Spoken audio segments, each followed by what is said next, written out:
We go to the sixth. Kershaw is coming back out in search of strikeout number 3,000. Running back out for the sixth inning, hearing the crowd's reaction to me coming back out for the game. I think they probably knew that 92 pitches over 5 innings is a lot for me, and so for me to get to go back out for the sixth was awesome. He was going to go back out there, and I think that we were thinking the same thing, and I knew he was going to empty the tank, and if it meant putting us in a tougher spot as a ball club for that particular night, I was willing to do that. A double that usually maybe would get him removed from the game, but this is a different day. And Dave Roberts is not budging from the top step. I just felt that particular game, that feat, I had to make it a little bit bigger than the game itself. I was going to do everything in my power to give him that opportunity. Al Garcia does our security, and guys were joking with me that if I took him out of the game at any point in time, Al would have to go home with me and protect me from the Dodger fans. So I think the baseball gods came through for us right there in that moment.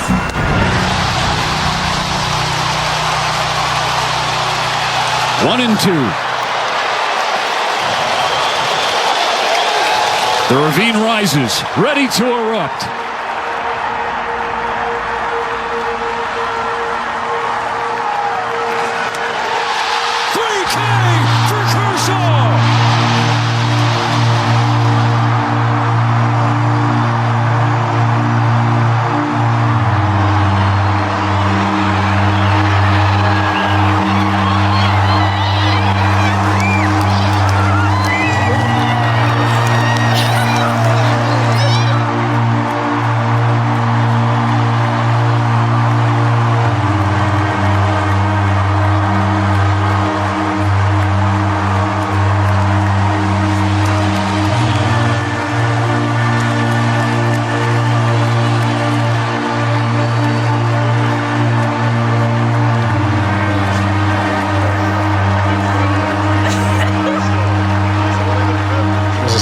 Not for me, but just like, okay, I didn't let anybody down. Everybody that was there got to see it. It's been a wild ride, so I just, got to give a heartfelt thanks to everybody that's been behind me for all these years, and it was just an awesome night all the way around. The last couple of years have been tough. So I do think that, again, this felt different because it was not only hitting a milestone, but it felt like it was conquering a lot more than just that for him. The things that he has overcome and the injuries. I think that was another part of my emotion during that moment, is just seeing how much he has done to get back to this place. I'm so proud of him. I'm so proud of him. And what a wonderful career. It's not over yet, but this is pretty much the last box that he needed to check. Now the only thing that's left, Oral, is a Dodger comeback.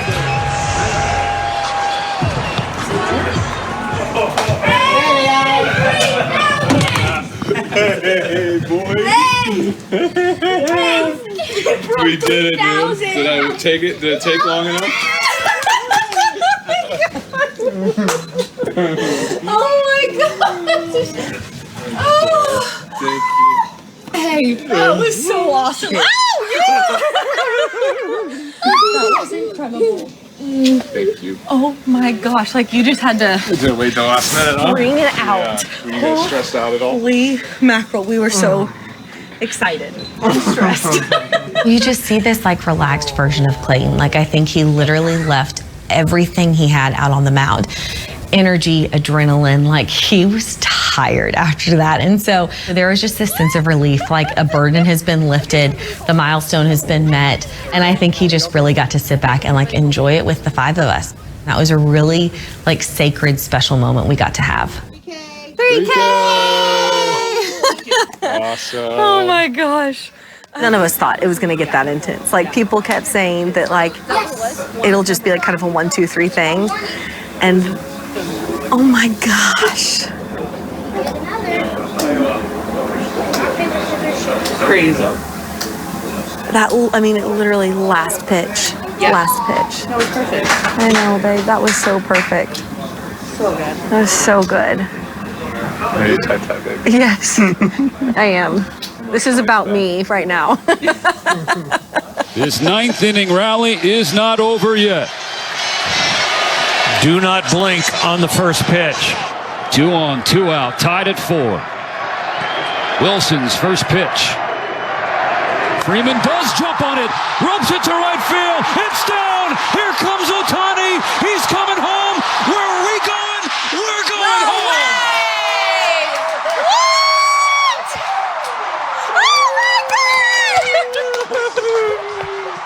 Oh my gosh, that was awesome!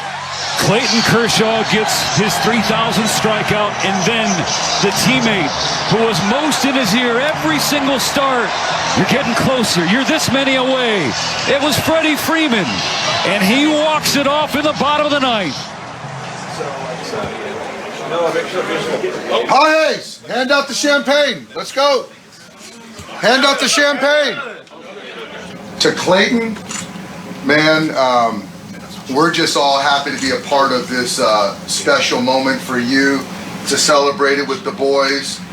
Charlie, he's going to remember this, your family, and what you did for all of us. So for me, for all of us, cheers and congratulations, man. Cheers. Cheers. Yeah, guys, individual stuff's great, but the only reason it means anything to me is having everybody in this room celebrate with me. So thank you guys. It means a lot. It really does. Individual accomplishments are only that. If you're by yourself, it doesn't mean anything, right? You don't have anybody to celebrate with. So to have this group around me, to care as much as you did, for Freddie to remind me every day how many strikeouts I had left, and for everybody just to be so excited for me to get to do this, that's the biggest thing for me, because everybody in this room understands baseball is a hard game, and nobody understands that better than this room. So I just want to say thank you guys so much. Everybody in here, thank you.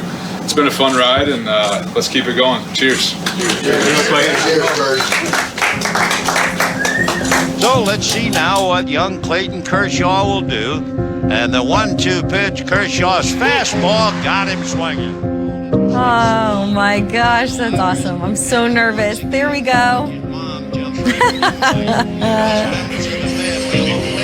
Someone had told this Ellen 18 years ago that we would be doing this 18 years later. 4 kids here, a 5th one on the way. I don't know that I could have believed it, but we are immensely blessed. And I'm so thankful to have been on this ride with him and get a front row view of the work that he has put in to get here. And how many times I've gotten to cheer after one of those strikeouts is countless. So it's been really fun. What are you making them do? I didn't make him do it. Golly, he's so high maintenance. Way too much. For the Dodger fans to be able to root for him for 18 years and see that first strikeout that he had as a 20-year-old to then get 3,000. So that's impactful. This is a generational thing, a moment that a lot of people are going to be talking about for a long time.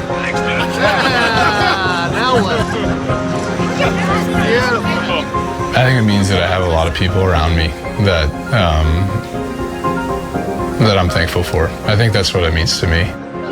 You only have as much fun as the people around you enjoy it, So I'm thankful to my teammates, coaches, staff, everybody that's helped me along the way, and obviously Ellen, family, everybody. It just was a special night for me, and the strikeout is one thing, but the people, the fans, everybody around it was what made it special. So that's pretty cool. The bottom line is you better score early, take them out of it, and send a message saying you don't have a chance to be on the same level as us. These are important games, especially who's coming after the Halos. You have to play the San Diego Padres, and they fought their way back into the division race. So these games are going to be postseason energy type urgency. If they play like that, they should win. There's future Hall of Famer right there, Kenley Jansen. We love Kenley Jansen. I hope if he does come in this series is for some work. We don't want him in a safe situation whatsoever. Find a way to score, like you said, D-Train, early and often. Speaking of scoring early and often, let's get our first look at Dave Roberts' lineup tonight to go up against Angels right-hander Jose Soriano. Shohei is going to lead it off, followed by Mookie Betts and Freddie Freeman. Will Smith is in the cleanup spot tonight. Max Muncy at third base batting fifth, and it's Andy Pages in center. Michael Conforto in left. Alex Freeland getting a start at second base, and Alex Call moves to right field with Teo getting the day off. D-Train, what sticks out to you? Shohei Ohtani, last time he was going up against the Angels in their house, went 1 for 8 with just a lone triple.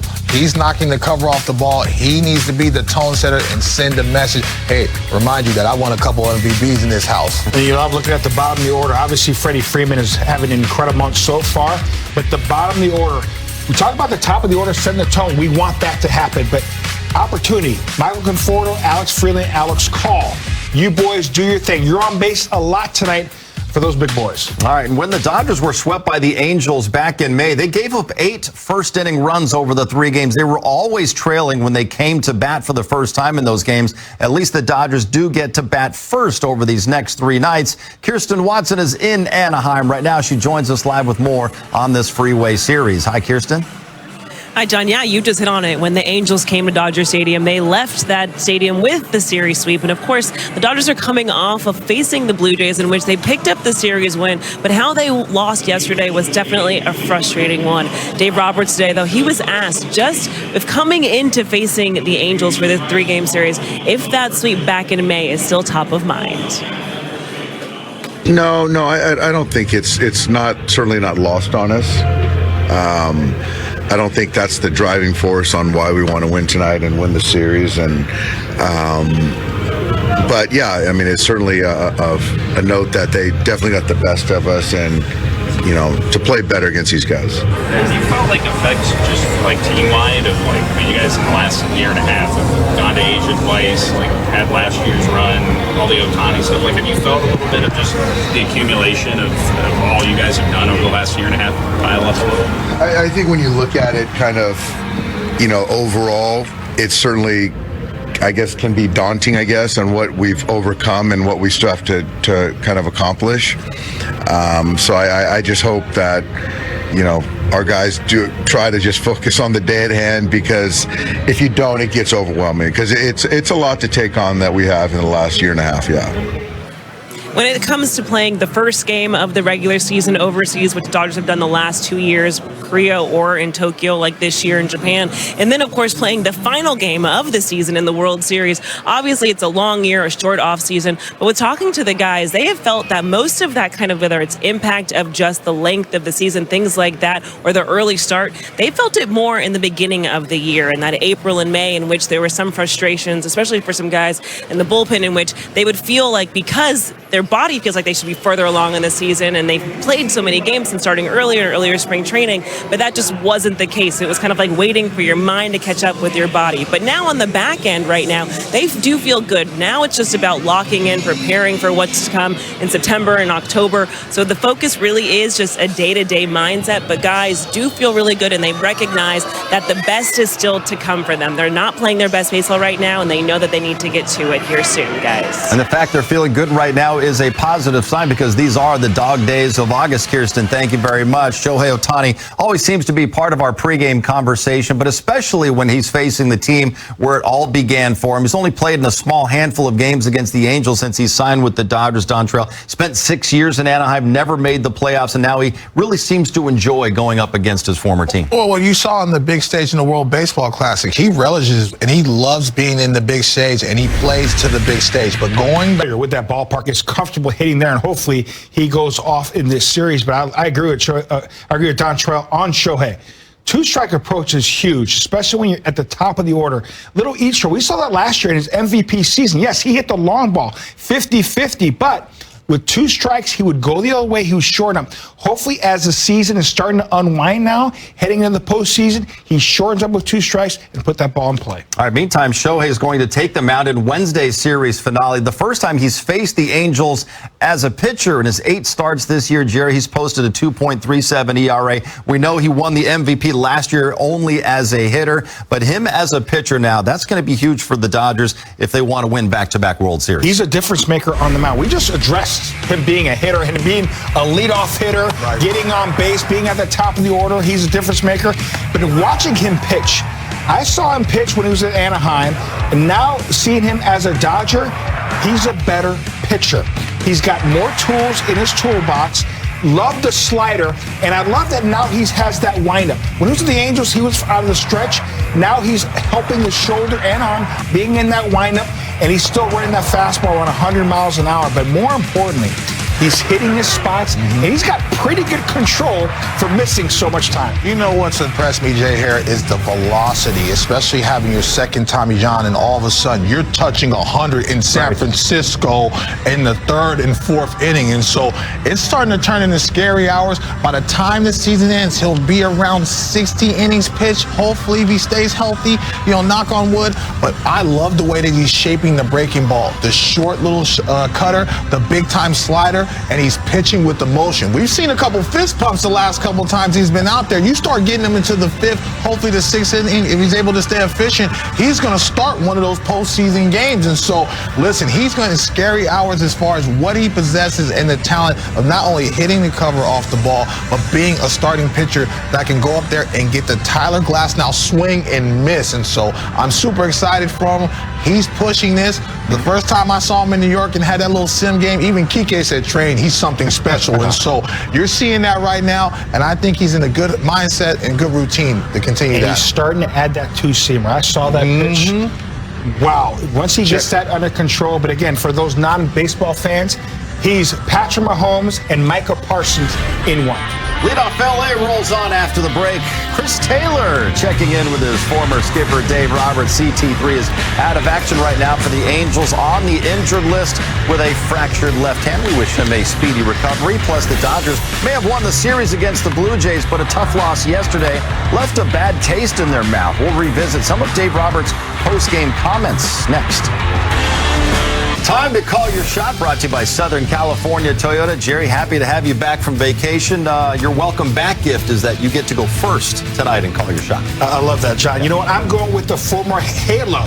He's now a real Angel playing for the Dodgers. He goes Big Fly. The big show, big night at the Big A.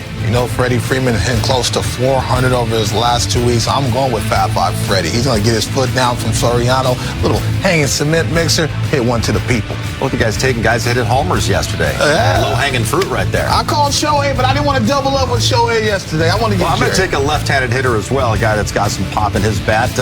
Max Muncy.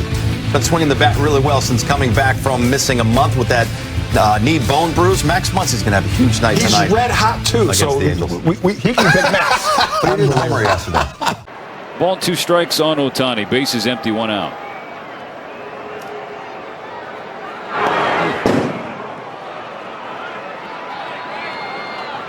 The Angels have picked up right where they left off, leaving Dodger Stadium in May when they swept the Dodgers in 3 games at the Ravine, looking for a 5th straight win against the Dodgers, spanning back to last year.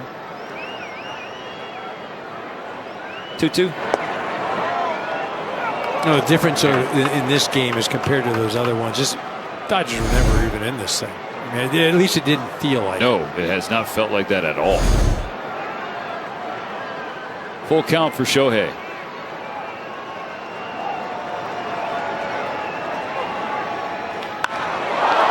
High and deep to right field. Back at the wall. Campero watches it fly.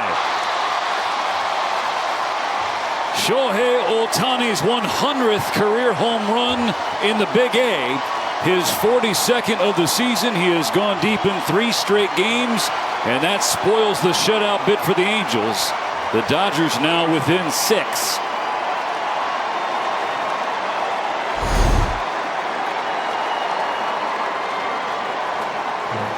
this ball about thigh high off speed on the inner half of the plate. Shohei doesn't really get it, but he gets enough of it. I mentioned 42nd of the year.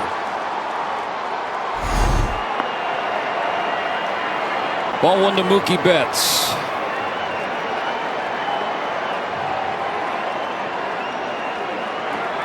yesterday, the Dodgers had 23 base runners in that loss against the Blue Jays. And tonight, it was a different story, Jerry. The Dodgers didn't have any runners in scoring position through the first 6 innings. Finally, in the 8th inning, they did break through and got on the scoreboard with the home run by Shohei Ohtani. And then Max Muncy added a 3-run shot. Yeah, it's good to see us at least start to fight back and at least give ourselves a chance. You always want to make sure you give yourself a chance late in the game. Here, Shohei Ohtani gets a breaking ball down and in, really is a nitro zone, drives it over the right center field wall. We know he's got light tower power. And Max Muncy, you're going to see him take a breaking ball. But first, you're going to see Mookie Betts. That's the swing we've been begging Mookie Betts on that breaking ball, using that top hand. Good 2-strike hitting there from Will Smith. Rocket up the middle. We got action. First and third, trying to chip away. And here's that breaking ball. Max Muncy sees the very first pitch. He hollers at it, rocket over the right field wall, a 3-run shot. Now inches closer to the ball game here, 7-4.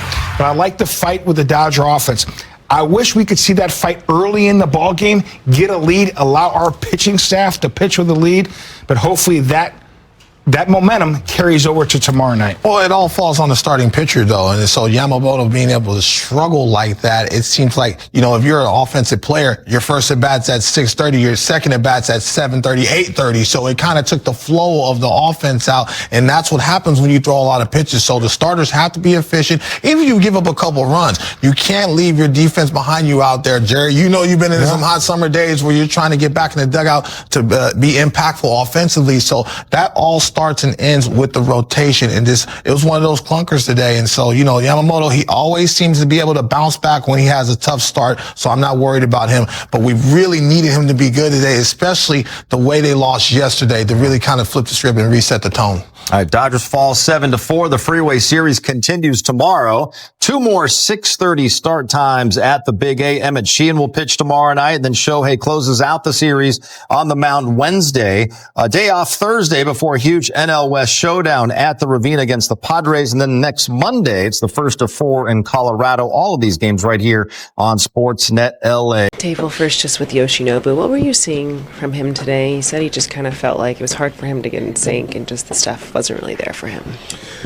Yeah, I thought he just, like he had mentioned, I don't think that he had his best stuff tonight. I don't think that he had his best command, and it seemed like, from the outset, obviously they came out really aggressive, swinging the bats early, but he just couldn't, when he did get count leverage, left pitches elevated, but again, just didn't have his best stuff tonight. With how you all, obviously, how the game started, it seemed like there was opportunities against Soriano, but he just seemed to have his stuff tonight. But later in the game, whether it was the home run from Shohei, Max Muncy, guys getting on base, it felt like there was something kind of starting to brew. How frustrating is it, though, just to kind of fall short, especially when you're coming off of a game like yesterday?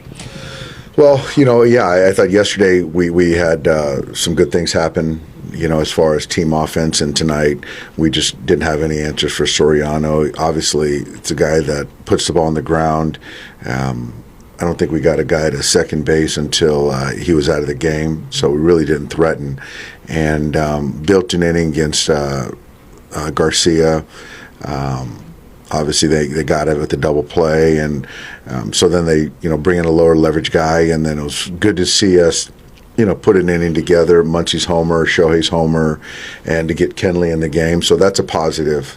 But yeah, obviously a loss is a loss. But we got a young pitcher tomorrow in Medeiros. I just found out, so he'll probably go shorter, and it'll be essentially a bullpen day. And we got to put some at bats together and try to win a ball game. How deflating have the last 48 hours been, especially with how well you guys played at the start of that Toronto series, and you're trying to find some traction here? Yeah, that's the thing, is that we're all looking for some traction here and try to stack some wins. And hate to say that yesterday's loss carried over to tonight. You got to give credit to Soriano the way through the baseball, and those guys caught a lead and didn't look back. But yeah, I mean, you win yesterday and you feel even better about coming into today, but now you're looking at losing 2 games in a row. So it's baseball, and we're good at resetting, coming back. But it was good to see Mookie. It was good to see Teo, and Muntz has been swinging a hot bat. So there's some good things, and I thought Will looked better today. So there were some good things, but yeah, obviously, team-wise, it just wasn't enough. Has it felt like it's been difficult to sort of get on one of your typical runs, especially the last couple months? It has been.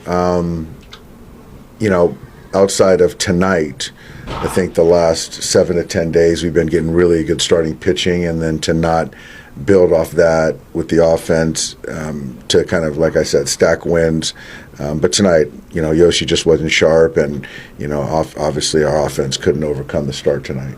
Freddie, was that just because of the score? Yeah, I've been riding him a lot. So to think that he's going to be in there essentially every game, I've got to find opportunities to get him off his feet. And, with what I saw for 7 innings, it just felt like a good time to get him off his feet and, get ready to go for those next 2. Yeah, Teo is just like a complete mental day off. Well, Teo was going to hit. He was going to potentially come in a big spot if the game was going to be in the balance. So Teo was brewing. But then after the double play, then he was down, and he would have hit in the 9th inning if he was going to be a tying run. You had recently talked about how just with Dalton rushing, you weren't really comfortable putting him in left field. Was putting Mookie out to right just kind of part of that conversation? Well, that was all Mookie. I just felt right there.